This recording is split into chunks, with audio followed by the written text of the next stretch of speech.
சுல்சிலு அல்லாஹ் சொன்னாமலாம் இல்லையா, உங்களுக்கு முன் இருந்தவர்களெல்லாம் நம்ம ஒரு குலுக்கி எடுத்திருக்கிறோம், ஒரு குலுக்கி எடுத்திருக்கிறோம். அது போன்ற நிலைகள் எல்லாம் உங்களுக்கு வராமல் நீங்கள் சொர்க்கத்துக்கு போய்விடலாம் என்று எண்ணிக்கொண்டிருக்கிறீர்களா? இப்போ அதனால தான் சொல்லலாம் சொல்கிறாங்க, எந்த அச்சமும் பாவத்தை விட நம்மளை தடுத்து விடாது. ஒரு அளவுக்கு நம்மளை கட்டுப்படுத்தி வேண்டும் என்றால் வைக்கலாம், ஒரு அளவுக்கு வேண்டுமென்றால் நம்மளை தடுத்து வைக்கலாம். ஆனால் வாய்ப்புகளும் சூழ்நிலைகளும் ஏற்றாற்போல் இசைந்து ஏற்படும் என்றால், உருவாகும் என்றால், அந்த பாவத்தில் வீழ்வதற்குண்டான சூழ்நிலைகள் வெகுவாகவே இருக்கிறது. சந்தேகத்துக்கு அப்பாற்பட்ட வலுவான உறுதியான விஷயம் எதுவெல்லாம் இருக்கிறதோ அதெல்லாம் யக்கீன். அப்போ அதுபோன்று இந்த ஈமானில் நீங்கள் சந்தேகத்துக்கு அப்பாற்பட்ட நிலையில், வலுக்குன்றிய நிலையிலிருந்து வலுவான நிலைக்கு நீங்கள் சென்று விட்டால் அதுதான் யக்கீனுடைய அந்தஸ்து. அஊது பில்லாஹி மினஷ் ஷைத்தானிர் ரஜீம். பிஸ்மில்லாஹிர் ரஹ்மானிர் ரஹீம். அஸ்ஸலாமு அலைக்கும் வரஹ்மத்துல்லாஹி வபரகாத்துஹு. அல்ஹம்துலில்லாஹி ரப்பில் ஆலமீன் வஸ்ஸலாத்து வஸ்ஸலாமு அலா ரசூலிஹில் அமீன் வ அலா ஆலிஹி வ ஸஹ்பிஹி வ மன் தபிஅஹும் பி இஹ்சானின் இலா யௌமித்தீன். அம்மா பஅத். அல்லாஹும்ம ஷ்ரஹ் லி ஸத்ரி வ யஸ்ஸிர் லி அம்ரி வஹ்லுல் உக்ததம் மின் லிசானி யஃப்கஹு கௌலி ரப்பி ஸித்னி இல்மா. கண்ணியத்திற்குரிய பெரியவர்களே, சகோதர சகோதரிகளே, அல்லாஹ்வின் பெரும் கிருபையினால் அல்லாஹ்வின் மார்க்க செய்திகளை தெரிந்து கொள்ள வேண்டும் என்கிற நல்ல நோக்கத்திலே இந்த வாராந்திர சொற்பொழிவு நிகழ்ச்சியில் நாம் பங்கெடுத்து வருகிறோம். அந்த வரிசையில் இன்றைய தினம் யக்கீன் எனும் ஈமானிய உச்சம் என்கிற தலைப்பின் கீழ் சில செய்திகளை இன்ஷா அல்லாஹ் நாம் பார்க்க இருக்கிறோம். அன்பார்ந்தவர்களே, ஈமானை குறித்து பேசுவதும் ஈமானை குறித்து அறிந்து கொள்வதும் சஹாபாக்களுக்கு மத்தியிலே இன்பமாக இருந்த ஒரு செய்தி. அதே இன்பத்தை வல்லல்லாஹ் சுப்ஹானஹு வ தஆலா நமக்கும் தந்தருள் புரிவானாக. ஈமானை பொறுத்த மட்டிலே அதனுடைய கிளைகள், அதனுடைய அம்சங்கள் என்று பல செய்திகளை நாம் அறிந்திருக்கிறோம். உதாரணமாக அல் ஹயா மினல் ஈமான், வெட்கம் கொள்வது ஈமானில் உள்ளதாகும். அத்தஹூரு ஷத்ருல் ஈமான், தூய்மை என்பது ஈமானில் பாதியாகும். ஆக இப்படியாக ஈமானுடைய கிளைகளாக, ஈமானுடைய அடையாளங்களாக, ஈமானின் அம்சங்களாக, ஏன் ஈமானினுடைய பாதியாக கூட பல செய்திகளை நாம் ஹதீஸ்களின் வாயிலாக அறிகிறோம். ஆக இப்படியாக ஈமானுடைய கிளை, ஈமானின் அடையாளம், ஈமானின் அம்சம் என்று பல அமல்களை, பல செய்திகளை பார்க்கிற படிக்கிற நமக்கு ஈமானுடைய முழுமையான நிலைமை என்பது என்ன? ஒருவர் ஈமானுடைய அடிப்படையிலாக இருக்கக்கூடிய விஷயங்களை, அடையாளங்களாக இருக்கக்கூடிய விஷயங்களை, கிளைகளாக இருக்கக்கூடிய விஷயங்களை ஒவ்வொன்றாக அறிகிறார், தெரிகிறார், வாழ்விலே கடைபிடிக்கிறார். ஆக இப்படியாக தன்னுடைய வாழ்வில் ஒவ்வொன்றாக சேர்க்க இணைக்க அது தன்னுடைய வாழ்வில் கொண்டு வர அந்த ஈமான் பலம் கூடுமா இல்லையா? அந்த ஈமான் மெருகேறுமா இல்லையா? அந்த ஈமான் உறுதி அடையுமா இல்லையா? ஆக இப்படியாக சிறுக சேர்த்த, வலுப்படுத்திய, உறுதிப்படுத்திய அந்த ஈமான் என்பது ஒரு மனிதருடைய வாழ்விலே உச்சம் காணும் என்றால் அவருடைய நிலைமை என்பது என்னவாக இருக்கும் என்பதைத்தான் நாம் பார்க்க இருக்கிறோம். நாம் அனைவரும் அறிந்து வைத்திருக்கிறோம், நமக்கு மத்தியிலே சந்தேகம் இல்லாமல் இதை உணர்ந்திருக்கிறோம். ஈமான் என்பது எல்லோரிடத்திலும் ஒரே நிலையில் இல்லை. ஈமான் என்பது எல்லோரிடத்திலும் ஒரே நிலையில் இல்லை. ஒருவருடைய ஈமானின் நிலைமை என்பது அவர் எந்தளவுக்கு மார்க்கத்திலே ஈடுபாடோடு இருக்கிறார் என்பதை வைத்து விளங்கி கொள்ளலாம். மார்க்கத்தின் ஈடுபாடு என்பது எல்லாரிடத்திலும் எப்படி ஒரே நிலையில் இல்லையோ அதுபோன்று ஈமான் என்பதும் எல்லாரிடத்திலும் ஒரே நிலையில் இல்லை. இதை இலகுவாக நாம் விளங்கி கொள்ள வேண்டுமென்றால் அதற்கு மிக நெருக்கமான ஒரு சம்பவம் சஹாபாக்களுடைய வாழ்விலேயே நடந்திருக்கிறது. நாம் அனைவரும் அந்த சம்பவத்தை அறிந்தும் வைத்திருக்கிறோம். அதை நான் ஞாபகம் மூட்டுவது என்பது இந்த தலைப்புக்கு, இந்த இடத்துக்கு மிக பொருத்தமாக இருக்கும் என்று நம்புகிறேன். ஒரு முறை கசீலுல் மலாயிகா, வானவர்களால் குளிப்பாட்டப்பட்டவர் என்று சிறப்பு பெயருக்கு சொந்தக்காரரான ஹம்தலா ரலியல்லாஹு அன்ஹு என்ன செய்கிறாங்க அப்படின்னா, நாஃபக ஹம்தலா என்று வீதியெங்கிலும் தெருவெங்கிலும் முழங்கியவராக வலம் வந்து கொண்டிருக்கிறார். நாஃபக் ஹந்தலா அப்படின்னா ஹந்தலா நயவஞ்சகனாகிவிட்டான், ஹந்தலா நயவஞ்சகனாகிவிட்டான் என்பதாக அவராகவே என்ன செய்கிறார் அப்படின்னா வீதியெல்லாம் முழக்கமிட்டு வந்து கொண்டிருக்கிறார். இதை பார்க்கிற அவரை எதிர்கொள்கிற அனைவருமே என்ன நினைக்கிறாங்க அப்படின்னா, இந்த ஹந்தலாக்கு என்னாச்சு, இந்த ஹந்தலாக்கு என்னாச்சு, ஏன் இப்படி பிதற்றுகிறார்? அவர் சொன்ன அந்த வார்த்தையை பலரும் எப்படி எதிர்கொண்டார்கள் என்றால் பிதற்றலாகத்தான் எடுத்துக்கொண்டார்கள், உளறுவதாகத்தான் எடுத்துக்கொண்டார்கள். அப்படியாக பலரும் சந்தித்து வந்த வேளையில் அபூபக்கர் இல்லா அவர்களும் ஹந்தலா ரலியல்லாஹு அன்ஹு அவர்களை எதிர்கொள்கிறாங்க. அபூபக்கர் அல்லாஹ்வுடைய முன்னிலையும் அவர் என்ன செய்கிறார் அப்படின்னா நாஃபக் ஹந்தலா என்று ஹந்தலா நயவஞ்சகனாகிவிட்டான், ஹந்தலா நயவஞ்சகனாகிவிட்டான் என்று சொல்ல அபூபக்கர் இல்லா அவர்கள் தான் என்ன செய்யலாம் அப்படின்னா ஹந்தலா ரலியல்லாஹு அன்ஹு அவர்களை கையமர்த்துகிறார்கள். எப்பா நில்லுங்க, என்ன உங்களுக்கு நீங்களே நயவஞ்சகம் ஆகிவிட்டதாக இப்படி தெருவெல்லாம் முழங்கி கொண்டிருக்கிறீர்களே, என்ன ஆச்சு, எதனால் இப்படி சொல்கிறீங்க, என்ன உங்களுக்கு நேர்ந்தது என்று அபூபக்கர் அவர்கள் கேட்ட நேரத்தில் அப்போது ஹந்தலா இல்லா சொல்லி காண்பிக்கிறாங்க, அபூபக்கர் அவர்களே உங்களுக்கு தெரியாதது ஒன்றும் இல்லை, நாம் அல்லாஹ்வின் தூதர் ஸல்லல்லாஹு அலைஹி வஸல்லம் அவருடைய சபையில் இருக்கக்கூடிய சமயத்திலே நாம் உணரக்கூடிய அந்த ஈமான், அல்லாஹ்வின் தூதர் ஸல்லல்லாஹு அலைஹி வஸல்லம் அவர்களோடு இருக்கிற பொழுது நாம் நம்முள் உணர்கிற அந்த ஈமான் என்பது வெளி உலகத்திற்கு சென்றால் நம்மளால் உணர முடியவில்லையே, குடும்பத்தோடு இருக்கக்கூடிய சமயத்தில் காண முடியவில்லையே, மனைவி மக்களோடு இருக்கக்கூடிய சமயத்தில் அதை நம்மளால் அறிய முடியவில்லையே, அப்போ நம்மளுடைய நிலைப்பாடு என்பது இருபட்சமாக இருக்கிறது அல்லவா? ஸல்லல்லாஹு அலைஹி வஸல்லம் அவரோடு இருக்கிற பொழுது, அவருடைய சபையில் இருக்கிற பொழுது அவருடைய உபதேசங்களை உபநாசங்களை அவைகளை எல்லாம் நாம் கேட்கின்ற பொழுது நம்முடைய ஈமானில் ஒரு டெம்பர், ஈமானில் ஒரு வலுவை, ஈமானில் ஒரு உறுதியை, ஈமானில் ஒரு உயர்வை நம்மளால் உணர முடிகிறது.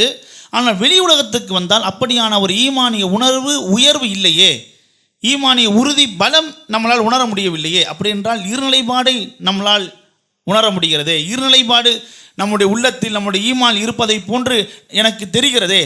அப்போ அதனால தான் நான் என்ன செய்கிறேன் அப்படின்னா, என்னுடைய ஈமான் ஒரே நிலையில் இல்லை. ரசூலுல்லாஹி அவங்களோடு இருக்கிற பொழுது, அவருடைய சபையில் இருக்கிற பொழுது என்ன ஒரு ஈமான் நான் உணர்கிறேனோ அப்படிப்பட்ட அத்தகைய ஈமானை நான் வெளி உலகத்தை உணர்வது கிடையாது. ஆக இப்படி இரு நிலையாக என்னுடைய ஈமானை நான் உணர்வதன் காரணத்தினால் என்னுடைய ஈமான் அவருடைய சபைக்கும் வெளி சபைக்கும் மாறுபடுகின்ற காரணத்தினால் என்னுடைய ஈமானில் நான் இஸ்தரத்தை காணவில்லை, ஈமானில் நான் சமநிலையை காணவில்லை. சமநிலை இல்லாத நான், இஸ்தரத்தை உணராத நான், ஈமானில் வித்தியாசத்தையும் வேறுபாடையும் காணுகிற நான், என்னை எப்படி நான் ஒரு சரியான ஒரு மூமினாக அடையாளப்படுத்த முடியும், சரியான மூமினாக சொல்ல முடியும்? அதனால் தான் நான் முனாஃபிக் ஆகிவிட்டதாக நான் சொல்லுகிறேன் என்று ஹந்தலா இல்லா சொன்ன உடனே இதையெல்லாம் அமைதியாக செய்யமுடித்த அபூபக்கர் அவர்கள் அதற்கு பிறகு யோசிக்கிறாங்க, சிந்திக்கிறாங்க. எல்லாரும் ஹந்தலா பிதற்றுவதாக எண்ணுகிறார்கள், எல்லாரும் ஹந்தலா அவர்கள் உளறுவதாக நினைக்கிறாங்க. ஆனால் உண்மையிலேயே ஹந்தலா தான் அறிவாக பேசுகிறாரு, உண்மையிலேயே ஹந்தலா தான் உள்ளத்தில் இருந்து பேசுகிறாரு, உண்மையிலேயே ஹந்தலா சொல்வதில் தான் அத்தனை உண்மை இருக்கிறது என்று அடுத்து அபூபக்கர் என்ன செய்ய ஆரம்பிச்சிட்டார் அப்படின்னா நாஃபக் அபூபக்கர், ஹந்தலாவே நீ என்ன சொல்லுகிறாயோ அதே நிலைத்தான் இங்கேயும் ஒன்றும் வித்தியாசம்லாம் இல்லை. நான் ரசூலுல்லாஹி அலைஹி வஸல்லம் அவருடைய சபையில் இருக்கும்போது என்ன ஈமானோடு இருக்கிறனோ அதே ஈமானோடு தான் நான் என்னுடைய வீட்டிலையும் இருக்கிறேன் என்று என்னாலும் சொல்ல முடியவில்லை.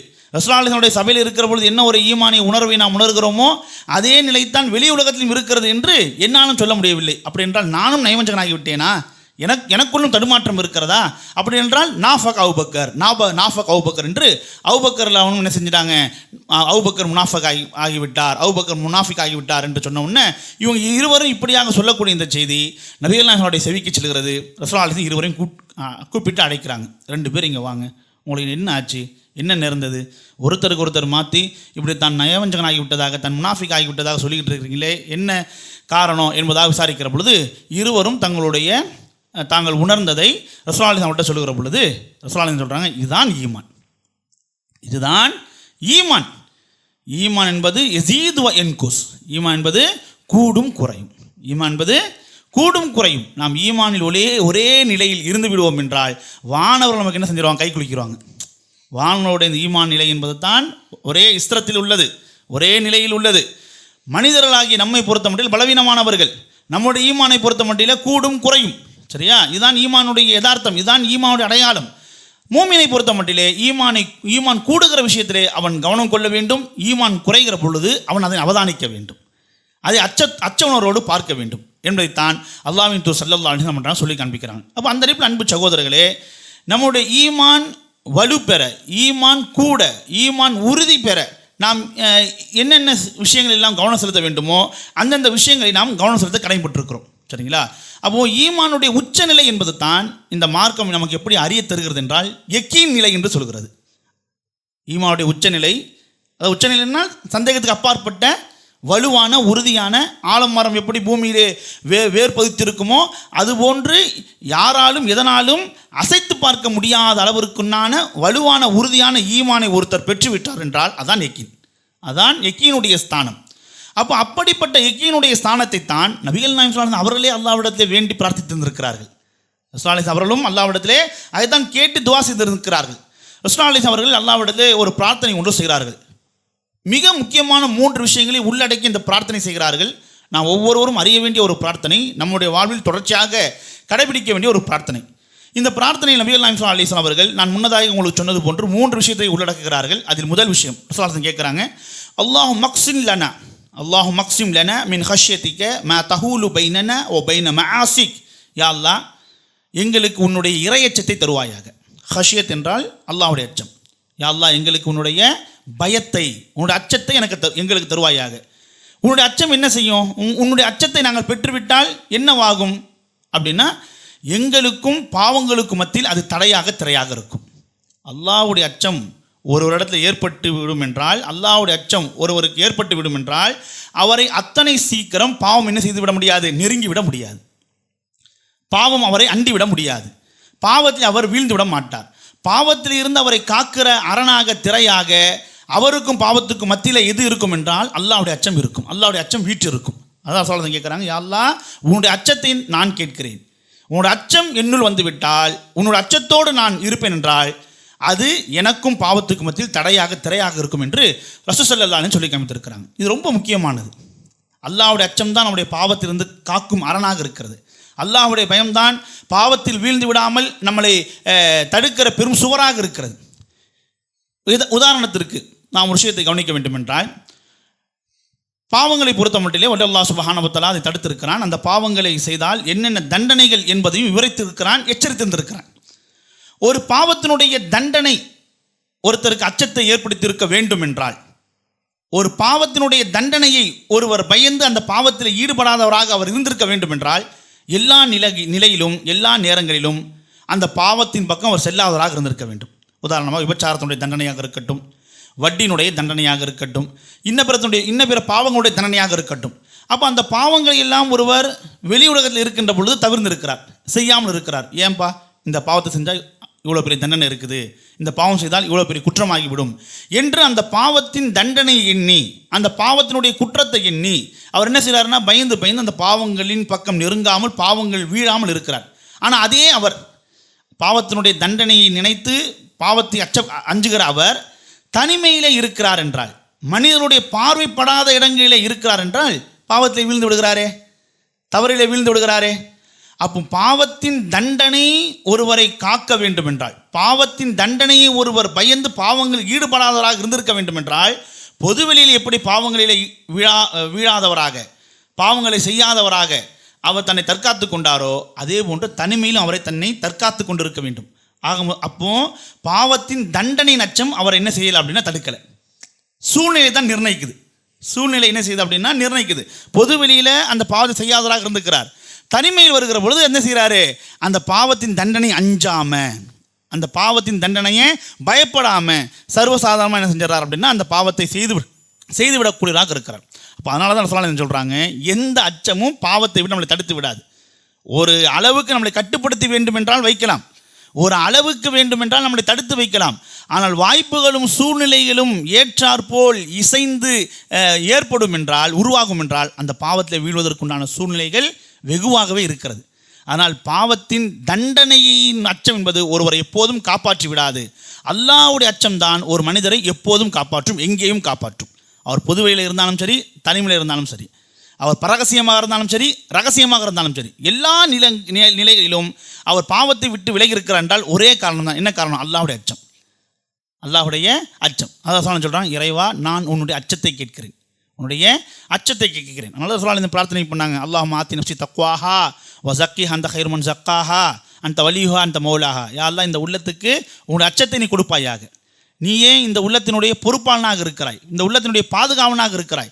எனவே இந்த உள்ளத்துக்கு நீ இறையச்சத்தை கொடு என்று ரசூல் ஸல்லல்லாஹு அலைஹி வஸல்லம் இந்த உள்ளத்துக்கு இறையச்சத்தை கேட்டதுக்கு உண்டான காரணம் என்ன அப்படின்னா, இறையச்சம் ஒன்று அவருடைய உள்ளத்தில் இருந்தால் போதும், எல்லா நிலைகளிலும் அதை அவரை பாதுகாத்து விடும். தாய் தந்தை இருந்து அவரை கண்காணிக்க வேண்டும் என்ற அவசியம் இல்லை, ஆசிரியர் இருந்து அவரை அதட்ட வேண்டும் என்ற அவசியம் இல்லை, பொதுவெளியில் மக்கள் நடமாட்டமாக இருக்கிறதே என்று மக்களை பார்த்து அவர் அஞ்சப்பட வேண்டிய அவசியம் இல்லை. ஆக இப்படியாக எவரையும் எதனையும் அவர் அஞ்ச வேண்டிய அவசியம் இல்லை. யாருமே இல்லாவிட்டால் சிசிடிவி கேமரா இருக்குது, மனித நடமாட்டமே இல்லை, பார்ப்பது கண்காணிப்பது யாருமே இல்லை, ஒரு சிசிடிவி கேமரா வச்சுட்டாங்கன்னா அப்போ இங்கே கேமரா இருக்குப்பா என்று அதை பார்த்தா என்ன செய்வார், பயந்துக்கிட்டு இருப்பார். அப்போது அல்லாஹ்வுடைய அச்சம் இல்லை அப்படின்னா இப்படி 1000 பேருடைய 1000 விஷயத்தினுடைய அச்சங்கள் அந்த உள்ளங்களில் குடிகொள்ளும். அல்லாஹ்வுடைய அச்சம் இருக்கும் என்றால் வேறு எந்த அச்சத்துக்கும் இடம் இல்லை, வேறு எந்த அச்சமும் வேண்டியதும் இல்லை. அந்த ஒரு அச்சம் போதும் அவரை எல்லா இடங்களிலும் எல்லா தருணங்களையும் காப்பாற்றுவதற்கு. அப்புறம் சொல்லி இந்த பிரார்த்தனை முதன்மையாக கேட்டது, இறைவா உன் அச்சத்தை கொடு, உன்னுடைய பயத்தை கொடு. உன்னோட அச்சம் உன்னோட பயம் இருந்தால் போதும், அது என் எல்லா இடங்களிலும் எல்லா தருணங்களிலும் பாவங்களுக்கும் எனக்கும் மத்தியில் திரையாக சுவராக இருந்து என்னை இதை காப்பாற்றிவிடும். இரண்டாவதாக, ஒமின் தா அத்திக்க மா துபல்லிகுனா பிஹி ஜன்னத்தக்க, இறைவா உனக்கு நான் கீழ்ப்படிவதை கேட்கிறேன், உனக்கு நான் கட்டுப்படுதலை நான் கேட்கிறேன். உனக்கு கீழ்ப்படிவது என்னுள் வந்துவிடும் என்றால், உனக்கு கட்டுப்படக்கூடிய பண்பு என்னுள் வந்துவிடும் என்றால், அதன் மூலமாக நான் சொர்க்கத்தை அடைந்து விடுவேன். அது என்னை சொர்க்கத்தை அடைய செய்யும். உனக்கு கீழ்ப்படிதல் இருக்குது, உனக்கு கட்டுப்படுதல் இருக்குது இல்லை, அதை நான் பெற்றுவிடுவேன் என்றால், அந்த பண்பு என்னுள் வந்துவிடும் என்றால், அந்த தாஅத் அந்த கீழ்ப்படிதல் என்னை சொர்க்கத்தை கொண்டு போய் என்னை சேர்த்து விடும். ஏன் நாம் சொர்க்கத்தை இழந்ததுக்குண்டான காரணம் என்ன? நம்முடைய வாப்பா ஆதம் அலைஹிஸ்ஸலாம், நம்முடைய தாயார் ஹவ்வா அம்மையார், அவங்க சொர்க்கத்தை இழந்ததுக்குண்டான காரணம் என்ன? அல்லாஹ்வுக்கு கீழ்ப்படியாதது தானே.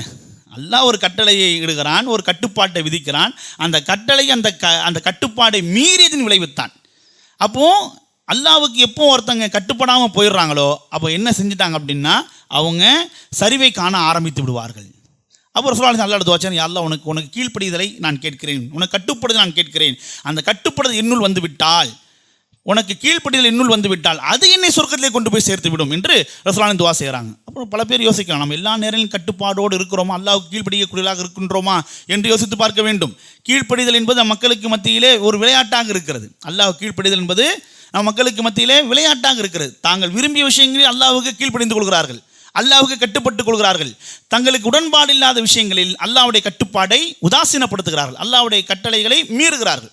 ஒன்றுமே இல்லை, ஜும்மா தொழுகை நம்முடைய கடமை, இதை சொன்னது யார்? அல்லாஹ் சுப்ஹானஹு வ தஆலா. அதே அல்லாஹ் சுப்ஹானஹு வ தஆலா தான் சுபூ தொழுகையும் நம் மீது கடமையாக்கி இருக்கிறான். ஆனால் சுபூ தொழுகைக்கு நம் மக்கள் பாரபட்சம் காட்டுகிறார்கள். அவருடைய வருகை என்பது மிக மிக குறைவாக இருக்கிறது. ஆனால் ஜும்மாவை பார்க்கிற பொழுது பள்ளிவாசல் நிரம்பி வழிகிறது. இந்த ரெண்டு ஜும்மாவையும் நம்மை சுமத்தியவன் அல்லாஹ் தான், சுபுவையும் நம்மை சுமத்தியவன் அல்லாஹ் தான். அப்போ அல்லாஹ்வுக்கு கீழ்ப்படிவதாக இருந்தால் அவனுடைய எல்லா கட்டளைகளுக்கும் ஒருவர் கீழ்ப்படிவதாக என்ன செய்யணும், இருக்கணும். ஆனால் இன்றைக்கி மக்களுடைய வசதிக்கு ஏற்றாப்போ என்ன செய்கிறாங்க அப்படின்னா, கட்டுப்பட்டுக் கொள்கிறார்கள், கீழ்ப்படிந்து கொள்கிறார்கள். அப்போ இது ஒருவரை சொர்க்கத்தில் கொண்டு போய் சேர்க்குமா என்று அவர் யோசித்துக் கொள்ள வேண்டும். அல்லாஹ் ஒரு கட்டளை எடுக்கிறான் என்றால், ஒரு கட்டுப்பாடு எடுக்கிறான் என்றால் முழுக்க அல்லாஹ் கீழ்ப்படியக்கூடியவர்களாக இருக்கணும். அல்லாஹ் சொல்லிட்டானா முடிஞ்சு போச்சு, மாற்று கருத்தே இல்லை. எனக்கு அதற்கு எதிராக எனக்கு ஒரு தனி விருப்பம் என்பது கிடையாது. அல்லாஹ் சொன்னதற்கு, அல்லாஹ் இட்ட கட்டளைக்கு அப்படியே கீழ்ப்படியக்கூடியவங்க என்ன செய்யணும், நாம் இருக்கணும். அப்போது யா அல்லாஹ் உன்னுடைய கீழ்ப்படிதலை நான் கேட்கிறேன் என்று நம்ம பண்ணுறாங்க, சொல்ல துஆ செய்கிறாங்க. மூன்றாவதாக, இதுதான் முக்கியமான விஷயம், ஒமினல் யகீன் ஈமானிய உறுதியை உன்னிடத்தை கேட்கிறேன். முன்னதான் நான் சொன்னேன்னா இல்லையா, ஈமானியின் உச்சம் யகீன் என்று. அதான் அந்த யகீனை, ஈமானிய உறுதியை, ஈமானிய வலிமையை, அசைத்து பார்க்க முடியாத, அதாவது எதனாலும் அந்த ஈமானை எதிர்த்து பார்த்து விட முடியாத அளவிற்கு வலுவான உறுதியான, சந்தேகத்துக்கு அப்பாற்பட்ட அந்த உறுதியான அந்த ஈமானை நான் உன்னிடத்தை கேட்கிறேன். அப்படிப்பட்ட ஈமானை நான் பெற்றுவிட்டால் என்ன ஆகும்? அப்படிப்பட்ட ஒரு ஈமானை ஒருவர் அடைந்து விட்டால் என்ன ஆகும்? அதான் ரசூலுல்லாஹ் சொல்கிறாங்க, அது என்ன தெரியுமா செய்யும்? மா துஹவ்வினு பிஹி அலைனா மஸாயிப துன்யா, இந்த உலகத்தின் சோதனைகளை எல்லாம் அது தவிடுபடி ஆக்கிவிடும். அவ்வளோதான். அந்த யகீன், வலுவான உறுதியான ஈமான் ஒரு இடத்துல வந்துவிடும் என்றால், உலகத்தினுடைய சோதனைகள், பிரச்சனைகள் எல்லாம் அவருக்கு முன்பாக என்ன ஆயிரும்? இத்து போய்விடும், வலு குன்றியதாக ஆகிவிடும், நீர்த்து போய்விடும், சக்தியற்றதாக ஆகிவிடும் என்று நம்ம சொல்கிறாங்க. பெரும் புதாகரமான பிரச்சனைகளாக பிறருடைய பார்வைக்கு தெரிவது இவருடைய பார்வைக்கு மாத்திரம் புஸ்வாவனமாக தெரியும். அதுதான் யக்கீன். ஈமானுடைய உச்சம் என்றால் என்ன, ஈமானுடைய தலையான ஸ்தானம் என்றால் என்ன அப்படின்னா, மற்றவருடைய பார்வைக்கு எது பூதாகரமாக தெரியுமோ, பெரும் பிரச்சனையாக தெரியுமோ, இவருடைய பார்வைக்கு சர்வசாதாரணமாக தெரியும். அதுதான் வேறுபாடு. இந்த பார்வை, இந்த கண்ணோட்டம் எவர் தன்னுடைய வாழ்வில் உணர்கிறாரோ, அப்போ ஈமானுடைய சிறந்த நிலையை அவர் எட்டியிருக்கிறார், நெருங்கி இருக்கிறார் என்பதை என்ன செய்ய முடியும், அவரால் புரிந்து கொள்ள முடியும்.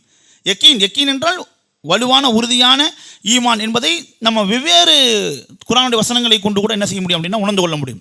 என்றால் சந்தேகமற்ற விஷயங்கள் எதுவாக இருந்தாலும் அதற்கு அல்லாஹ் சுப்ஹானஹு வ தஆலா யக்கீன் என்று சொல்வான். யக்கீன் என்பதை இதுக்குத்தான் என்று என்ன செய்யல, அது ஒரு விஷயத்துக்கோ ஒரு பொருளுக்கோ பெயர் சுட்டப்படலை.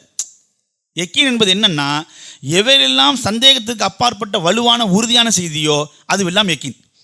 இப்போ அல்லாஹ் சுப்ஹானஹு நபி ஸல்லல்லாஹு அலைஹி அவர்களை பார்த்து வஅபுது ரப்பக ஹத்தா யதீகல் யக்கீன், நபியே உமக்கு அந்த உறுதியான விஷயம் வரும் வரை நீர் உம்முடைய இறைவனை வணங்குவீராக. யக்கீன் வரும் வரை. யக்கீன்னா என்னது இந்த இடத்துல? மரணம். உமக்கு அல்லாஹ் சொல்கிறான், யக்கீன் உமக்கு வரும் வரை நீர் அல்லாவை வழிபடுவீராக என்று அல்லாஹ் சொல்லியிருக்காங்க. இந்த இடத்துல யக்கீன் என்பது மரணம். ஏன்னா மரணம் என்பது சந்தேகத்துக்கு அப்பாற்பட்டது. மரணத்தில் யாராவது சந்தேகம் எழுப்ப முடியுமா?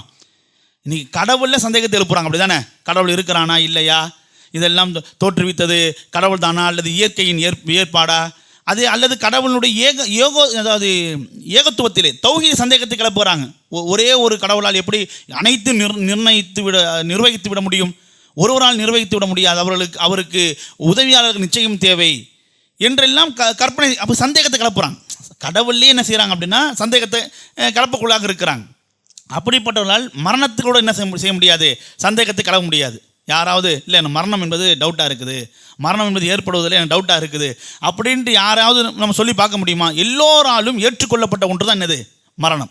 எல்லோருனாலும் ஊர்ஜிதாக சந்தேகத்துக்கு அப்பாற்பட்டதாக உணரப்பட்டது தான் மரணம். அப்போ அப்படிப்பட்ட அந்த மரணத்துக்கு அல்லாஹ் சுப்ஹானஹு வ தஆலா குர்ஆனில் சொல்கிற பொழுது யக்கீன். அதே மாதிரி சூரா தகாசுர் என்கிற அத்தியாயத்தை நாம் பார்க்கிற பொழுது இந்த யக்கீன் என்கிற வார்த்தையை அல்லாஹ் சுப்ஹானஹு வ தஆலா 2 முறை பயன்படுத்துவான். ஐனல் யக்கீன், இல்மல் யக்கீன். உறுதியாக அந்த மறுமை நாளை நீங்கள் காண்பீர்கள், உறுதியாக அந்த மறுமை நாளை நீங்கள் அறிந்து கொள்வீர்கள் என்று அல்லாஹ் சுப்ஹானஹு சொல்லி காண்பிப்பான். அப்போ சந்தேகத்துக்கு அப்பாற்பட்ட வலுவான உறுதியான விஷயம் எதுவெல்லாம் இருக்கிறதோ அதெல்லாம் யக்கீன். அப்போ அதுபோன்று இந்த ஈமானில் நீங்கள் சந்தேகத்துக்கு அப்பாற்பட்ட நிலையில் வலுக்குன்றிய நிலையிலிருந்து வலுவான நிலைக்கு நீங்கள் சென்று விட்டால் அதுதான் யக்கீனுடைய அந்தஸ்து, யக்கீனுடைய ஸ்தானம். அப்போ ரசூலுல்லாஹ் கேட்குறாங்க, அந்த ஸ்தானத்தை எனக்கு கொடு யா அல்லாஹ், யா இறைவா, நான் ஈமானில் யக்கீன் என்கிற ஸ்தானத்தை அடையணும், யக்கீன் என்கிற நிலையில் நான் அடையணும். அப்படி நான் அடைந்து விட்டால் என்னவாகும்? மா துஹவ்வினு பிஹி அலைனா மசாயிப துன்யா. அது அந்த யக்கீனை நான் உணர்ந்து விட்டால் அந்த யக்கீன் இந்த உலகத்தினுடைய எல்லா பிரச்சனைகளையும் எனக்கு ஒன்றும் இல்லாதாக ஆக்கிவிடும். துஹவ்வின் அப்படின்னு என்னன்னா ஒன்றும் இல்லாதாக ஆக்கிவிடும், உப்புச்சப்பு இல்லாதாக ஆக்கிவிடும் என்று என்ன பண்ணுறாங்க ரசூலுல்லாஹ் சொல்லி காண்பிக்கிறாங்க. அப்போது இந்த யக்கீன் யார் தங்களுடைய வாழ்விலே உணர்ந்திருக்கிறார்களோ அவர்களுக்கெல்லாம் இந்த உலகத்தினுடைய பெரும் சவால்கள் எல்லாம் பெரும் பிரச்சனைகள் எல்லாம் அப்படித்தான் இருந்திருக்குது. யாரெல்லாம் அதை பூதாகாரமாக பார்த்தார்களோ அவர்களுக்கு முன்னால் இவர்கள் அதை என்ன பண்ணியிருக்காங்க, ரொம்ப சர்வசாதாரணமாக தான் பார்த்துருக்காங்க. இப்போ எடுத்துக்காட்டாக ரசூலுல்லாஹி அலைஹி வஸல்லம் மக்காவிலேருந்து மதீனாவுக்கு ஹிஜ்ரத் பண்ணி போகக்கூடிய சமயத்தில் அந்த சௌருடைய கோகையில் தங்கியிருந்தாங்க. அந்த நிகழ்வுகளெல்லாம் நம்ம அனைவருக்குமே தெரியும். அப்போ அந்த எதிரிகள் நெருங்கிய அந்த சமயத்தில் அபூபக்கர் என்ன செய்கிறாங்க அப்படின்னா கொஞ்சம் பதட்டம் அடைகிறாங்க. காரணம் என்னென்னா பயம் தன் மீது அல்ல, ரசூலுல்லாஹி அலைஹி வஸல்லம் அவர்கள் மீது. ரசூலுல்லாஹி அலைஹி வஸல்லம் அவர்கள் அகப்பட்டு விட்டால் அவங்களுக்கு என்னவாகுமோ என்ன செய்வாங்களோ என்பது போன்ற ரசூலுல்லாஹி அலைஹி வஸல்லம் மீது உண்டான ஒரு பதட்டத்தினால் ரசூலுல்லாஹி அலைஹி வஸல்லம் பார்த்து அபூபக்கர் அவங்க சொல்லி காண்பிக்கிறாங்க, அல்லாஹ்வின் தூதர்களே, எதிரிகள் நம்மளை நெருங்கிட்டாங்க, நம்முடைய தலைக்கு மேலே தான் எதிரிகள் நடமாட்டம் என்பது இருக்கிறது, அவர்கள் யாராவது ஒரு ஆள் குனிஞ்சு பார்த்தா கூட நாம் அகப்பட்டு விடுவோம் என்று. பிரச்சனை இப்போ எங்கே இருக்குது? தலைக்கு மேலே இருக்குது. பிரச்சனை வரப்போகுது அப்படின்ட்டு வராத பிரச்சனை குறித்து வீராவசனம்லாம் இங்கே பேசிக்கிட்டு இருக்கல. பிரச்சனை இன்னும் வரலை, பிரச்சனை தோன்றுவதாக இருக்கிறது, பிரச்சனை வருவதாக இருக்கிறது. அப்போது பிரச்சனை தோன்றுவதற்கு முன்பாக, பிரச்சனை வருவதற்கு முன்பாக ஒருவர் வீராவசனம் பேசிவிட முடியும், வீராவசனம் பேசிட முடியும். நாம் எவ்வளோ பிரச்சனையை பார்த்துட்டோம், இதெல்லாம் ஒரு பெரிய பிரச்சனையா அப்படின்ற மாதிரி என்ன செய்வாங்கன்னா பிரச்சனை ஏற்படுவதற்கு முன்பாக ரொம்ப தைரியமானவர்களை போன்று அவர்கள் பேசிடுவாங்க. ஆனால் அந்த பிரச்சனை சமீபித்த போது அவங்க என்ன தளர்ந்து விடுவாங்க. பிரச்சனை அவர்கள் நெருங்கி விட்டது என்றால் அவங்க வலு குன்றி விடுவாங்க. இப்போ ரசூலுல்லாஹி அவங்களுக்கு பிரச்சனை எங்கே இருக்குன்னா ரொம்ப தூரமாலாம் இல்லை, மக்கால் அவங்கள தேடிக்கிட்டு இருக்கிறாங்க, வலவீசி தேடிக்கிட்டு இருக்கிறாங்க என்றெல்லாம் இப்போ இல்லை. நாம் சேஃபாக இங்கே குகைக்குள்ளே வந்து தஞ்சம் அடைந்து விட்டோம், புகுந்து விட்டோம் என்ற நிலைப்பாடெலாம் இல்லை. பிரச்சனை தலைக்கு மேலே இருக்குது. சொல்லுவாங்களா இல்லையா, தலைக்கு மேலே வெள்ளம் என்றால் ஜான் என்ன முலம் என்ன என்பது போல் இப்போ தலைக்கு மேலே வெள்ளம் என்பதை போல் தலைக்கு மேலே பிரச்சனை இப்போ நிற்குது. அப்போ ரசூலுல்லாஹ் சொன்ன வார்த்தை என்ன? அபூபக்கர் அவர்களே, நாம் இருவர் தான் இங்கே இருக்கிறோம் என்று எண்ணிக்கொண்டிருக்கிறீர்களா? அல்லாஹ் நம்மளோடு மூன்றாவதாக இருக்கிறான். லா தஹ்சன் இன்னல்லாஹ் மஅனா, நீங்கள் கவலைப்படாதீங்க, அல்லாஹ் நம்மளோடு இருக்கிறான். இதுதான் யக்கீன். பிரச்சனையை பக்கத்தில் வச்சுட்டு இந்த உறுதியான வார்த்தை வரணும். பிரச்சனை முன்னாடி வச்சுக்கிட்டோ ரொம்ப நெருக்கமாக வச்சுக்கிட்டோ இந்த உறுதியான வார்த்தை வரணும். இது பல பேரிடத்துல வருவது கிடையாது. சரிங்களா? பிரச்சனை நெருங்கி விட்டதென்றால், பிரச்சனை சமீபித்து விட்டதென்றால், எவ்வளவு மார்க்கம் பேசுவதாக இருந்தாலும் சரி, எவ்வளோ மார்க்கம் தெரிஞ்சவளாக இருந்தாலும் சரி, எவ்வளோ மார்க்க ஈடுபாடு உடையவளாக இருந்தாலும் சரி, அந்த இடத்துல கொஞ்சம் ஆட்டம் கண்டுடுறாங்க, கொஞ்சம் அந்த இடத்த தளர்ந்துடுறாங்க. எங்கே அல்லாஹ் விழக்கூடாதுன்ட்டு அந்த சோதனையை பக்கத்தில் கொண்டு வரானோ விழுந்துடுறாங்க. அப்போ வீழாமல் நம்மளை பாதுகாப்பது தான் யக்கீன். அப்படி வீழாதவர்களாகத்தான் நமக்கு முன்பாக சரித்திரம் படைத்திருக்கிற சஹாபாக்கள்லாம் வாழ்ந்து சென்றிருந்திருக்கிறார்கள். உதாரணமாக திருமறை குர்ஆனிலே வல்லல்லாஹு சுப்ஹானஹு சொல்லி காண்பிக்கிறான். சூரா பக்ராவுடைய 214 வசனம். அம் ஹஸிப்தும் அன் ததுஹுல் ஜன்னா வலம்மா யஅதிக்கும் மஸலுல் லதீன ஹலோ மின் கப்லிக்கும் மஸ்ஸத்துஹுல் பஅஸாஉ வல்லர்ராஉ வஸுல்ஸிலு. அல்லாஹ் சுப்ஹானஹு தொடர்ந்து சொல்லி காண்பிக்கிறான், நீங்கள் இலகுவாக சொர்க்கத்தில் நுழைந்து விடலாம் என்று எண்ணிக்கொண்டிருக்கிறீர்களா? உங்களுக்கு முன்னிருந்தவர்களுக்கு ஏற்பட்ட அந்த பிரச்சனைகளும் சோதனைகளும் நெருக்கடிகளும் ஜுல்சிலு என்றால் அவர்கள் நிலைகுலைவுக்கு ஆளாக்கப்பட்டார்கள். ஜுல்சில்னா தெரியுமில்ல? இதா ஜுல்சிலத்தில் அர்லு ஜில்சாலஹா, இதா ஜுல்சிலத்தில் அர்லு ஜில்சாலஹா. மறுமை நாளுக்கு முன்பாக இந்த பூமி என்பது ஒரு குலுக்குக்கு ஆளாக்கப்படும், ஒரு குலுங்கு ஒரு நடுக்கத்துக்கு ஆளாகும். அப்போ அது மாதிரி நமக்கு முன்னிருந்தவர்கள்லாம் அப்படி நடுக்கத்துக்கு ஆளாக்கப்பட்டிருக்கிறாங்க, ஆட்டம் காணப்பட்டிருந்திருக்கிறாங்க, நிலைகுலைவுக்கு ஆளாக்கப்பட்டிருக்கிறாங்க. அப்படியெல்லாம் அவர் ஆளாக்கப்பட்டதை போன்று உங்களுக்கு அதுபோன்ற நிலைகளெல்லாம் வராமல் நீங்கள் இலகுவாக சொர்க்கத்தில் நுழைந்து விடலாம் என்று எண்ணிக்கொண்டிருக்கிறீர்களா? ஹத்தா யக்கூல ரசூலு, எந்த அளவுக்கு மக்களுக்கு போதிக்கு வந்த ரசூலே சொல்லிவிட்டார். மக்களுக்கு போதிக்கு வந்த ரசூல் ஸல்லல்லாஹு அலைஹி வஸல்லம் என்ன பண்ணுவாங்க? பொறுமையாக இருங்க, பொறுமையை விட்டுறாதீங்க, தைரியத்தை விட்டுறாதீங்க என்று மக்களுக்கு போதிக்கக்கூடிய அந்த ரசூல் அவரே என்ன பண்ணிவிட்டார்? சொல்லிவிட்டார். வல்லதீன ஆமனுமாஹு, அவரோடு ஈமான் கொண்ட மக்கள், அவரை புறக்கணித்த மக்கள் கிடையாது, அவரை நம்பிக்கை கொண்ட மக்கள். சரிங்களா? அல்லாஹ்வை நம்பிக்கை கொண்ட மக்கள் அவர்களே என்ன செஞ்சிட்டாங்க? ஒரு கட்டத்தில் சொல்லிட்டாங்க, கேட்டு விட்டாங்க, மத்தா நஸ்ருல்லாஹ். அந்த அளவுக்கு சோதனை, சாதாரண சோதனைலாம் இல்லை, சாதாரண நெருக்கடிலாம் இல்லை. ஒரு உலுக்கி எடுத்திருக்கிறோம், ஒரு குலுக்கி எடுத்திருக்கிறோம், ஒரு நிலைகுலைவுக்கு அவங்கள நம்ம ஆளாக்கி எடுத்திருக்கிறோம், ஒரு நடுக்கத்துக்கு அவங்கள நம்ம ஆளாக்கி எடுத்திருக்கிறோம். எந்த அளவுக்கு? ரசூலே கேட்டு விட்டார். எப்போதான் அல்லாஹ்வுடைய உதவி வரும்? ரசூலோடு அல்லாஹ்வின் நம்பிக்கை கொண்ட இந்த மார்க்கத்தை ஏற்ற அவர்களுமே கேட்டு விட்டார்கள். எப்போதான் அல்லாஹ்வுடைய உதவி வரும்? எவ்வளோ பொறுக்கிறது, எவ்வளோ பொறுமையாக இருக்கிறது, எவ்வளோ சகித்துக் கொள்வது, எவ்வளோ அனுசரித்து போவது, எவ்வளோதான் கஷ்டங்களை தாங்கிக் கொள்வது என்று ஒரு கட்டத்திலே அவர்களே எனக்கு சொல்லுவாங்களா இல்லையா? மூச்சடைச்சு போச்சு என்று சொல்லுவாங்களா இல்லையா? அப்படிப்பட்ட ஒரு கட்டம் அளவுக்கு அவர்கள் நெருங்கி அல்லாஹ்வுடைய உதவி எப்போதுதான் வரும் என்று கேட்டார்கள். அல்லாஹ் சொல்லுகிறான், அலா அறிந்து கொள்ளுங்கள், இன்ன நஸ்ருல்லாஹி கரீப், நிச்சயமாக அல்லாஹ்வுடைய உதவி என்பது மிக சமீபமாக இருக்கிறது. தைரியத்தை விட்டுறாதீங்க, வீழ்ந்துடாதீங்க. நிச்சயமாக அல்லாஹ்வுடைய உதவி என்பது மிக சமீபமாக இருக்கிறது. அந்த உதவியை நீங்கள் அடைந்து விட்டால், உதவி நீங்கள் பெற்றுவிட்டால், உங்கள் வாழ்க்கையில் ஏதாவது ஒரு கஷ்டம் உங்களை கடந்து போயிருக்கிறதா என்று நாம் எண்ணுகின்ற அளவிற்கு, சந்தேகம் கொள்ளுகின்ற அளவிற்கு நிலை அப்படியே மாறி போய்விடும். அதான் அல்லாஹ்வுடைய உதவி என்பது. அலா அறிந்து கொள்ளுங்கள், இன்ன நஸ்ருல்லாஹி கரீப், நிச்சயமாக அல்லாஹ்வுடைய உதவி என்பது மிக சமீபமாக இருக்கிறது. இந்த வசனத்தை நினைவில் வைத்துக் கொள்ளுங்கள். இந்த வசனம் எப்படி சஹாபாக்களை பண்படுத்தியிருக்கிறது என்பதை தான் நம்ம கவனிக்கணும். அப்படியே நம்ம ஹிஜ்ரி 6ஆம் வருடம், அதாவது அஹ்ஸாபுடைய அந்த களத்துக்கு நாம் வரணும். அஹ்ஸாபுடைய யுத்தத்தை பொறுத்த மட்டும் நம்ம அனைவருக்குமே தெரியும். அதாவது இஸ்லாமிய படையினர்களுக்கு தயாராகுவதற்குண்டான ஒரு சூழல் கூட இல்லாத அளவுக்கு நெருக்கடிகளை ஆளாயிட்டாங்க. ஒரு போருன்னு வந்தால் என்ன பெரிய பிரச்சனையாக இருந்தாலும் எதிர்கொள்ளக்கூடிய ரீதியில் சஹாபாக்கள் உடல் அளவிலும் ஆயுதங்கள் அளவிலும் எப்படியோ என்ன செய்வாங்க? தங்களை தயார்படுத்திக் கொள்வாங்க. இப்போ தயாராகுவதற்கும் கூட அவங்களுக்கு கால அவகாசம் இல்லை, கால அளவு இல்லை. அந்த அளவுக்கு படையினர்கள் எல்லாம் ஒன்று சேர்ந்து இஸ்லாமிய படையினர்களுக்கு எதிராக, இஸ்லாமிய நாட்டுக்கு எதிராக படை திரண்டு ஆயுதங்களை ஏந்தி மதீனாவை நெருங்கி கொண்டிருக்கிறாங்க. அது சர்வசாதாரண எண்ணிக்கையில் அல்ல. மதீனாவினுடைய பாப்புலேஷனை விட படைகளோட எண்ணிக்கை அதிகமாக இருக்கிறது. மதீனாவில் அன்றைய பிறந்த அந்த குழந்தையை கூட கணக்கிட்டால் கூட அந்த படைகளோட எண்ணிக்கைக்கு அது ஈடாகாது. அதை விட அந்த படைகளோட எண்ணிக்கை அதிகமாக இருக்கிறது. இந்த நேரத்தில் எதிரிகள் எல்லாம் அகமகிழ்ந்தார்கள். இந்த நேரத்திற்காக அந்த எதிரிகள் பல ஆண்டுகளாக காத்து கொண்டிருந்தாங்க. அப்போ இந்த நேரத்தில் அந்த எதிரிகள் என்னெல்லாமோ வார்த்தைகளை சொல்லி சஹாபாக்களை ஊனப்படுத்தலாம் என்று முயன்றார்கள். என்னெல்லாமான்னு சொன்னாங்க. பத்ரில் ஜெயிச்சிட்டீங்க, உஹதில் தப்பிச்சிட்டீங்க, இப்போ என்ன உங்களால் பண்ண முடியும்? இப்போ என்ன உங்களால் பண்ண முடியும்? எதுவுமே சாத்தியம் இல்லை. ஏன்னால் அவ்வளோ பெரிய படை வீரர்கள் எண்ணிக்கையின் அளவு இருக்கிற 10,000 படை வீரர்கள் இருக்கிறாங்க. உங்கள் ஊருடைய மொத்த பாப்புலேஷன் கூட, மக்கள் தொகை கூட அந்த படைகளோட எண்ணிக்கை அளவுக்கு இல்லை. உங்களால் என்ன பண்ண முடியும்? உங்களை தயார்படுத்திக் கொள்வதற்குண்டான ஆள் பலமும் இல்லை, ஆயுத பலமும் இல்லை, கால அளவும் இல்லை. உங்கள் கதை முடிஞ்சு போச்சு. அதை எதிர்பார்த்துக்கிட்டு இருக்கிறாங்க. படை மதீனாவை நோக்கி நெருங்கிக்கிட்டே இருக்குது. இவங்க எல்லா இஸ்லாமிய படையினர்கள் ஒன்றும் இல்லாத ஒரு நிராயுத பாணியாக இருக்கக்கூடிய ஒரு சூழலாக இருக்கிறது. அதை எதிரிகள் அந்த நிகழ்வுகளை என்ன செய்கிறாங்க? குளிர்காயிறாங்க. அதை வச்சுக்கிட்டு உங்களுடைய அழிவை நாங்கள் எதிர்பார்த்துக்கிட்டு இருக்கிறோம், உங்களுடைய அழிவை நாங்கள் எதிர்பார்த்துக்கிட்டு இருக்கிறோம். இதோ இந்த நாள் அந்த படை வீரர்கள் மதீனாவை அடைந்து விடுவார்கள். உங்களை தப்பிப்பதற்கு எந்த வாய்ப்பும் இல்லை.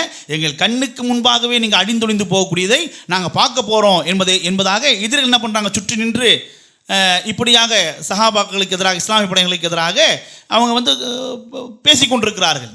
மேலும் சொல்கிறார்கள், இந்த நிகழ்வுக்கு பிறகு, இந்த யுத்தம் நடந்து விட்டுச்சுன்னா இதற்கு பிறகு மதீனா என்கிற ஒரு நகரம் இந்த உலகத்தில் இருந்ததற்கான வடுவே சுவடே இல்லாமல் ஆயிரும். இந்த யுத்தம் நடக்கணும், அவ்வளோதான். இந்த யுத்தம் நடந்துருச்சு. இதற்கு பிறகு நீங்கள் என்ன, படை வீரர்கள் என்ன, மதீனா என்ற ஒரு நகரமே இந்த உலகத்தில் இருந்ததற்கான அடையாளம் இல்லாத அளவுக்கு, சூடு இல்லாத அளவிற்கு நீங்கள் அழிந்து ஒழிந்து மண்ணில் புதையுண்டு போக போகிறீங்க என்றெல்லாம் எதிரிகள் சொன்ன அந்த நேரத்தில் யாராவது ஒருத்தருக்காவது கதி கலங்கணும்ல, யாராவது ஒருத்தருக்காவது அச்சம் வரணும்ல, யாராவது ஒருத்தருக்காவது பயம் வரணும்ல. ஏன்னா இவங்க எல்லாத்துலேயும் ஸ்ட்ராங்காக இருந்துட்டா பரவாயில்லை, அல்ல எதிரிகளுக்கு ஓரளவுக்கு ஈக்குவலாக, ஓரளவுக்கு சரிசமமாக இருந்துட்டாலும் பரவாயில்லை. எல்லா ரீதியிலும் பின்னடைவு, எல்லா ரீதியிலும் பலவீனப்பட்டு போயிருக்கிறார்கள். அதாவது வீரர்களுடைய எண்ணிக்கையிலே, ஆயுதங்களுடைய தயாரிப்பிலே, படைய தயாரிப்பிலே எல்லாத்திலும் பலவீனப்பட்டு போயிருக்கிறாங்க. அப்போ அந்த நேரம் தான் சஹாபாக்கள் சொன்ன அந்த வார்த்தை ஜுல்சிலு. அல்லாஹ் சொன்னாமலாம் இல்லையா? உங்களுக்கு முன் இருந்தவர்களெல்லாம் நம்ம ஒரு குலுக்கி எடுத்திருக்கிறோம், ஒரு குலுக்கி எடுத்திருக்கிறோம். அது போன்ற நிலைகள் எல்லாம் உங்களுக்கு வராமல் நீங்கள் சொர்க்கத்துக்கு போய்விடலாம் என்று எண்ணிக்கொண்டிருக்கிறீர்களா என்று அல்லாஹ் சொன்ன அந்த வார்த்தை அவங்க ஞாபகம் வந்துருச்சு. அல்லாஹ் சொன்ன அந்த வார்த்தை ஞாபகம் வந்துருச்சு. அப்போ சஹாபாக்கள் சொன்னாங்க, காலு, அந்த அஹ்ஸாபினுடைய வீரர்கள், சஹாபாக்கள், நபியின் தோழர்கள், ஈமானின் உயர்வை கண்டவர்கள், உச்சத்தை கண்டவர்கள், அவர்கள் சொன்னார்கள், ஹாதா மா வஅதன அல்லாஹு வ ரசூலுஹு, இதுதான் எங்களுக்கு அல்லாஹும் எங்களின் தூதுவரும் வாக்களித்தது.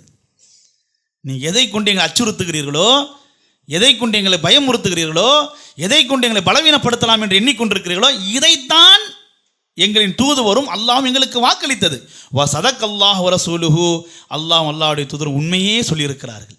சும்மாலாம் சொல்லலை. சோதனை வரும், பிரச்சனை வரும், ஒரு குளிக்கு உங்களை எடுப்போம் என்றெல்லாம் சும்மாலாம் சொல்லலை, நிஜமாகவே சொல்லியிருக்கிறார்கள், உண்மையாகவே சொல்லியிருக்கிறார்கள் என்று அத்தனை தூரம் இந்த வசனத்தை உள்வாங்கி அத்தனை தைரியமாக என்ன பண்ணாங்க?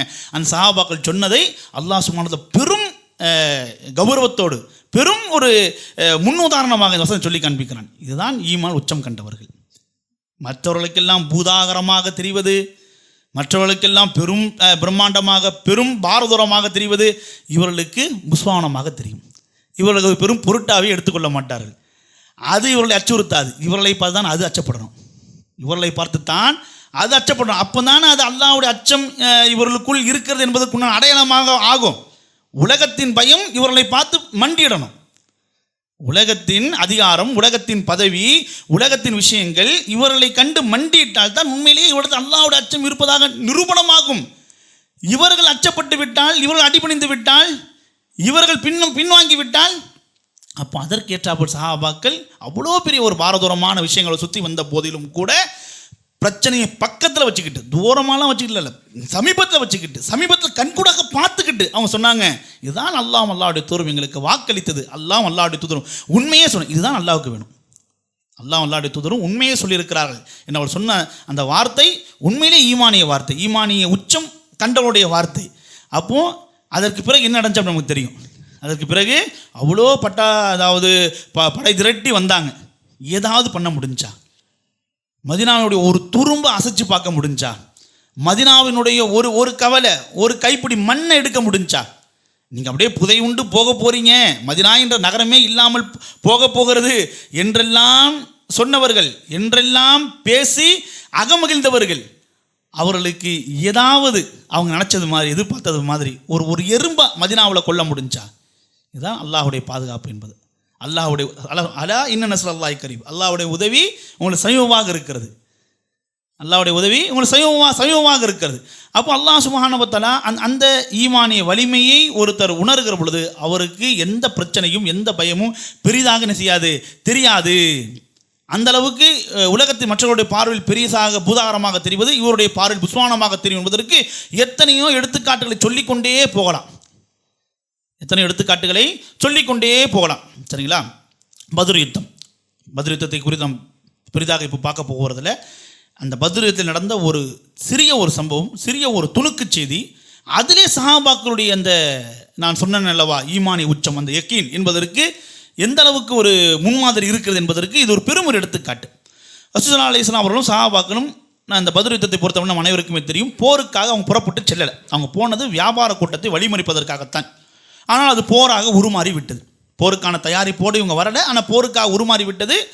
அழைத்து வந்தவர்கள் இதை எப்படி எடுத்துக்கொள்வார்களோ என்று நபி ஸல்லல்லாஹு அலைஹி வஸல்லம் அவர்கள் தயங்கி தடுமாறி நின்ற சமயத்திலே எல்லா சஹாபாக்களும் சொன்னாங்க, அல்லாஹ்வின் தூதவர்களே, நீங்கள் எதை குறித்து யோசித்துக் கொண்டிருக்கிறீங்க? என்னதான் எது உங்களை தடுக்கிறது? எங்கிட்ட என்ன எதிர்பார்க்குறீங்க? எங்களை அழைத்து கொண்டு நீங்கள் கடலில் இறங்கினாலும் உங்களுக்கு பின்னால் இறங்கக்கூடிய கூட்டம் நாங்கள். எங்களை அழைத்து கொண்டு கடலில் நீங்கள் இறங்கினாலும் எதையும் கேட்காம உங்களை தொடர்ந்து உங்களுக்கு பின்னால் கடலில் இறங்கக்கூடிய கூட்டம் நாங்கள்.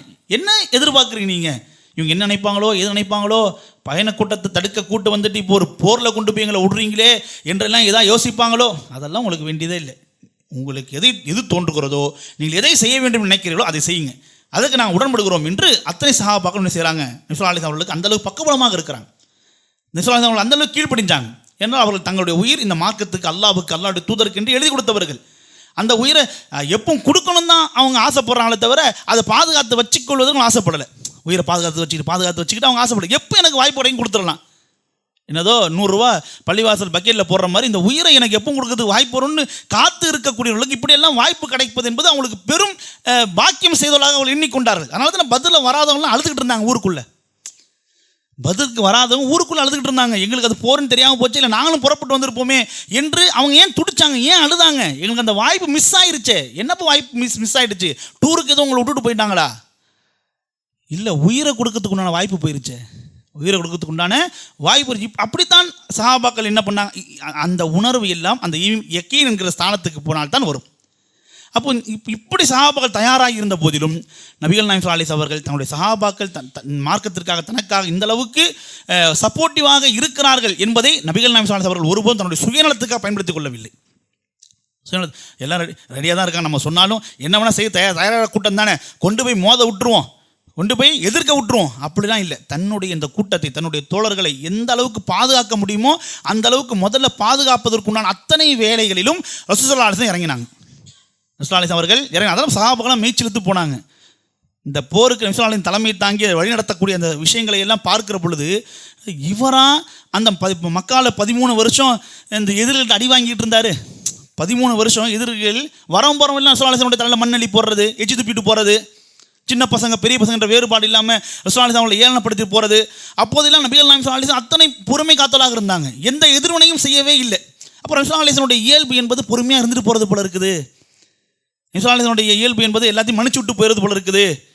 அப்படின்ட்டு ரசூலுல்லாஹி ஸல்லல்லாஹு அலைஹி வஸல்லம் மன்னிச்சு பொறுத்து விட்டு கொடுத்து பார்த்தவங்களுக்கு இப்போது தளபதியாக ஒரு ரூபம் எடுத்து போருக்குண்டான அத்தனை விஷயங்களை திட்டமிட்டு செய்கின்ற பொழுது அதை பார்க்கிற பொழுது அவங்களுக்கு அந்த மக்காவினுடைய நினைவுகள் தான் அவர்களுக்கு யோசனைக்கு வருகிறது.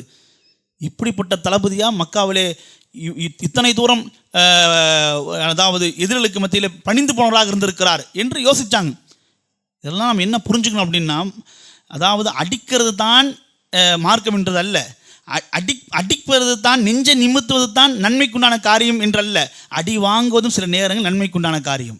அடி வாங்க வேண்டிய ஒரு சூழல் இருந்தால், பொறுத்து போக வேண்டிய சூழல் இருந்தால், அடிபணிந்து போக வேண்டிய சூழல் இருந்தால் அடிபணிந்து போகணும், பொறுத்து போகணும், அதுவும் நன்மை. அது கோடைத்தனம் இல்லை, ஆனால் அந்த நாட்களை பயன்படுத்தி கொள்ளணும். எல்லா வகைகளும் எல்லா தருணங்களிலும் தலைமைத்துவத்துக்கான பண்பை நாம் வளர்த்து கொள்ள வேண்டும். ரசூலுல்லாஹி தான் திடுதிப்புண்டு ஒரு போராக இது உருவெடுத்த பொழுது நான் எப்படி சமாளிப்பேன், இது எப்படி நான் வழி நடத்துவேன், பின்வாங்கலை. அபூபக்கர் நீங்கள் வாங்கினேன், உமர் நீங்கள் வாங்கினேன், வேறு யாராவது போரில் நல்ல திறமையான தளபதி யாராவது இருக்கீங்களா, முன் வாங்கினேன். 13 வருஷம் அவ்வளோ பொறுமையாக இருந்தாலும் கூட தலைமைத்துவத்துக்கு உண்டான அத்தனை பண்பு நபி அவர்கள் தன்னஞ்சன்னமாக தங்களை வளர்த்து கொண்டாங்க. அதனுடைய ரெஃப்ளெக்ஷன் தான், அதனுடைய பிரதிபலிப்பு தான் பதிலை சஹாபாக்கள் பார்க்குறாங்க. இப்படிப்பட்ட ஒரு தூதர், இப்படிப்பட்ட ஒரு தளபதியா, அதில் ஒரு திட்டம் தான் ரசூலுல்லாஹினுடைய திட்டம், படையை போய் அமர்த்துவது. இந்த செய்தியை மட்டும் சொல்லி நிறைவு செய்து கொள்கிறேன். படையை களத்தில் அமர்த்துவது. எங்கேயாவது போயிட்டு அமர்த்திட வேண்டியது தானே, அதில் என்ன இருக்குது? சண்டை போடுறது தானே நம்முடைய நோக்கமாக இருக்கணும். எதிரிகளை களத்தில் வீழ்த்துவது தானே நம்முடைய நோக்கமாக இருக்கணும். எங்கேயாவது ஒரு இடத்துல முகாமிட்டால் என்ன, எங்கேயாவது ஒரு இடத்துல இருந்து கொண்டால் என்ன என்றெல்லாம் சர்வசாதாரண படையை நடத்தி சென்று விட முடியாது. நபி ஸல்லல்லாஹு அலைஹி வஸல்லம் எல்லா விஷயம் நுணுக்கமாக பார்த்தாங்க. படையை எங்கே அமர்த்துவது என்கின்ற வரை நபி ஸல்லல்லாஹு அலைஹி வஸல்லம் என்ன பண்ணாங்க, நுணுக்கமாக ஆராய்ந்தாங்க. அப்போ அந்த அடிப்படையில் நபி ஸல்லல்லாஹு அலைஹி வஸல்லம் வந்து என்ன பிளான் பண்ணாங்க, திட்டமிட்டாங்க அப்படின்னா, அந்த பத்ர் காலத்தில் எங்கே தண்ணீர் தடாகம் இருக்கிறதோ, தண்ணீர் இடம் இருக்கிறதோ, அதற்கு அருகாமையிலே தங்களின் படையை போய் அமர்த்தணும், தங்களின் படையை முகாமிடச் செய்யணும் அப்படின்றது நபி ஸல்லல்லாஹு அலைஹி வஸல்லம் எதிர்பார்ப்பு. காரணம் என்ன? போர் நடக்கிற பொழுது, சண்டை நடக்கிற பொழுது நிச்சயம் தாகத்திற்கு தண்ணீருடைய தேவைக்கு நம்ம ஆளாகுவோம். அப்படிப்பட்ட அந்த நேரத்தில் தண்ணீர் தடாகம் பக்கத்தில் இருந்துச்சுன்னா நம்முடைய படை வீரர்கள் ஈஸியாக என்ன பண்ணிடுவாங்க அப்படின்னா, வாட்டரை அக்சஸ் பண்ணிப்பாங்க, தண்ணீரை என்ன செய்வாங்க, பயன்படுத்தி கொள்வாங்க. அப்படின்ற அடிப்படையில் தண்ணீருக்கு நெருக்கமாக நபிகள் நாயகம் ஸல்லல்லாஹு அலைஹி வஸல்லம் அவர்கள் தன்னுடைய படை வீரர்களை முகாமிடுறாங்க. சரிங்களா? என்னதான் பிரச்சனையாக இருந்தாலும், சாப்பிட்றதுக்கு எதுவுமே இல்லைனாலும் கொஞ்சம் தண்ணி இருந்தால் போதும், அந்த ஜீவன் திரும்ப உயிர் பெற்றுவிடும். அதுதான் தண்ணீருக்கு என்ன சொல்லுவாங்க, தண்ணீருக்கு என்ன சொல்லுவாங்க அப்படின்னா, அது வந்து அதாவது ஜீவ நீர் அப்படின்னு சொல்லுவாங்க.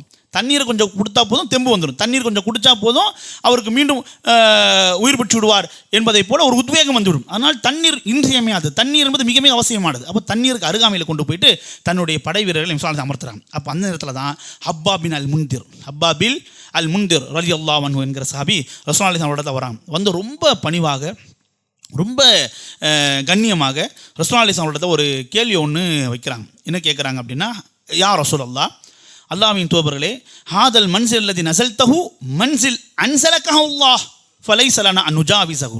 என்ன சொல்கிறாங்க பாருங்கள், அல்லாஹ்வின் தூதர்களே, இந்த இடத்துல நீங்கள் எங்களை தங்க வைக்கிறீங்களே, இந்த இடத்துல தான் எங்களை நீங்கள் தங்க வைக்கணும் என்று அல்லாஹ் உங்களுக்கு அறிவுறுத்தி இருக்கிறானா? அல்லாஹ் உங்களுக்கு அறிவுறுத்தி இருக்கிறானா? அப்படி அறிவுறுத்தி இருந்தால் இந்த இடத்தை நாம் ஒருபோதும் என்ன செய்யக்கூடாது, கடந்து போகக்கூடாது. இந்த இடத்திற்கு மாற்று இடத்தை ஒருபோதும் நினச்சி கூட பார்க்கக்கூடாது, யோசிச்சு கூட பார்க்கக்கூடாது. இந்த இடத்துல தான் முகாமிடணும், இந்த இடத்துல தான் தங்கணும். என்னோட சாதக பாதகத்தை எல்லாம் நம்ம அலசி ஆராய்ச்சிட்டு இருக்கக்கூடாது. இந்த இடத்த ஏன் தங்கணும்? அல்லாஹ் சொல்லிட்டான் தங்கணும், அவ்வளோதான். அல்லாஹ் சொல்லிட்டான் தங்கணும். ஒருவேளை இந்த இடத்தில் தான் நாம் தங்க வேண்டும் என்பது அல்லாஹ்வுடைய அறிவுறுத்தலாக இல்லாமல் ஒரு போர் யுக்தியாக ஒரு தளபதி எடுக்கக்கூடிய முடிவுகளில் ஒரு முடிவாக நீங்கள் வந்து இந்த இடத்தை தேர்வு செஞ்சீங்களா என்று கேட்ட சமயத்தில் அவர் சொன்னாங்க, இல்லை இது அல்லாஹ் வந்து நாம் இங்கே தான் தங்கணும் என்றெல்லாம் அறிவுறுத்தவில்லை, நானாகத்தான் என்ன செஞ்சேன் அப்படின்னா, போரினுடைய ஒரு யுக்தியாக நான் வந்து உங்களை இங்கே தங்குவதற்காக இடத்தை முடிவு செய்தேன், தேர்வு செய்தேன் என்று சொன்ன சமயத்தில் அப்போது அல் ஹப்பாபின் அல் முந்திரில் அவன் சொல்லி காண்பிக்கிறாங்க, அப்படி என்றால் அல்லாஹ்வின் தூதர்களே, என்னிடத்தில் வேறு ஒரு யோசனை இருக்குது, நான் சொல்லலாமா? என்னிடத்துல வேறு ஒரு கருத்து இருக்குது, நான் சொல்லலாமா?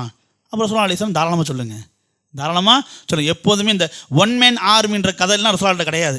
நீ எல்லாம் சில பேர் அதை பெருமையாக சொல்லிக்கிறேன், ஒன் மேன் ஆர்மி, அதெல்லாம் இல்லை, எல்லாம் சேர்ந்தது தான் ஆர்மி. அப்புறம் ரசூலுல்லாஹி அலைஹி வஸல்லம் நல்ல ஒரு கருத்தாக இருந்தால் முன்வைங்க, அந்த என்னுடைய கருத்தை காலம் அது மேலானதாக இருந்தால் அதற்கு தான் சொல்ல முன்னுரிமை கொடுத்துருக்காங்க, உங்களுடைய கருத்து என்னன்னு சொல்லுங்கள். அப்போ ஹப்பாபின் முந்தி சொல்கிறாங்க, அல்லாஹ்வின் தூதர்களே, அதாவது நீங்கள் தண்ணீருக்கு நெருக்கமாக நாம் படையமைச்சிருக்கிறோம், அது நமக்கு சாதகமாக தான்.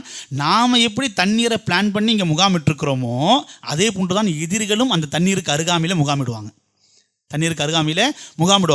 அப்படி என்றால் நம்முடைய நோக்கம் எதுவாக இருக்கணும் அப்படின்னா, தண்ணீரை நாம் பயன்படுத்துவதோடு மாத்திரம் இல்லாமல் எதிரிகள் அந்த தண்ணீரை பயன்படுத்த விடக்கூடாது.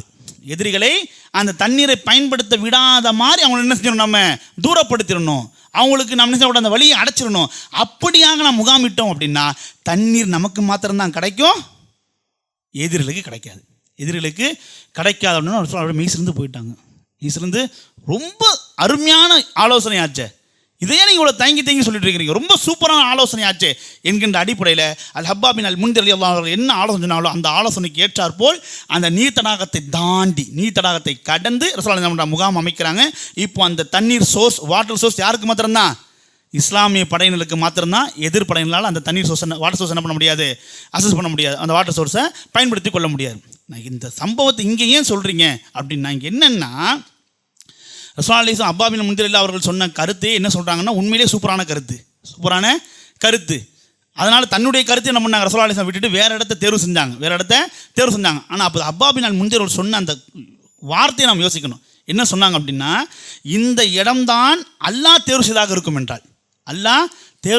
என்றால் நமக்கு மறு யோசனையே வரக்கூடாது, நமக்கு வேறு சிந்தனையே வரக்கூடாது, அங்கே நம்ம சாதக பாதகத்தை யோசிச்சுட்டு இருக்கக்கூடாது.